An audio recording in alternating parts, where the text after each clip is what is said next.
K-Riz, Yes. what's good, bro? What's good, brother? Welcome to WH. Thank you for having me. It's about time. It's about time. It's been a while. Yes. I've heard about you. I think I tried to holler at you in 2017, Yeah. 18, Let's not talk about that. but I couldn't get a hold of you, Riz. But welcome to the Yes, platform. man. Thank Yes, you for man. coming down. So, just to dive in, because I don't want to ask you silly questions like what's your favorite color and all of that sort of stuff. Yeah. But It's like, from what I know, you started out in Edmonton, Toronto. Toronto. Yeah. Okay then. Well, born and raised there.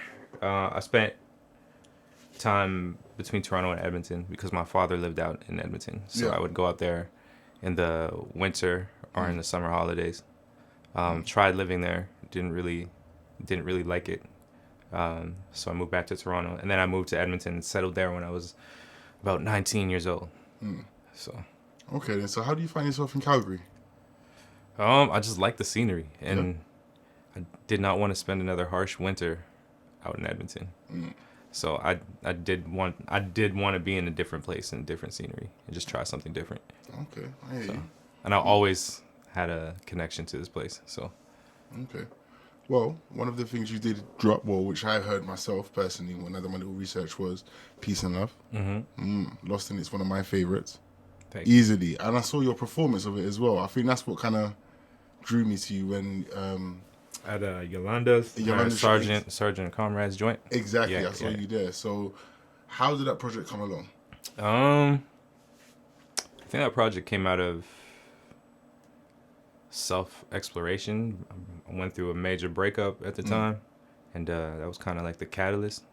Just wanted to sort out certain things in my life, and and that project was kind of used to do that. So talking about issues with my mother, how that relates to women in my life, dealing with myself, my own issues that hold me back from being a better person. So that's what that record was about. Do you think many people actually kind of delve into those subjects nowadays in terms of music? I think some do, but I think it's a scary place to be as an artist. I don't ever think I want to be inspired like that again. I don't think I want to do or make a record like that ever again. No, I don't ever think I want to. All right, so I don't want that source of inspiration to be the reason why. You know what I mean? So saying that then, so the next project, what sort of feel do you want people to take from it then? Oh man, I don't want to give away too much, but Just give us a little something. just just good old feel good music. Yeah? You know, I think that music lasts a lot longer than, especially if it's true to where you're at in life. But do you think people make music with substance? Or do you think people care about music with substance anymore? I think there are a few that do. The few that do don't really get seen, and I mean that's just how it goes. There's a lot of bullshit out there. I feel like, relating to us, I feel like we just copy what we see Yeah. in the States. What, Calgary or people as a whole? I would say Alberta, the Alberta region, BC. Why do you think that is? Why do you think? I just don't feel like there's an identity yet. It's Toronto has an identity. Montreal has an identity. Alberta doesn't have an identity yet. So what can change?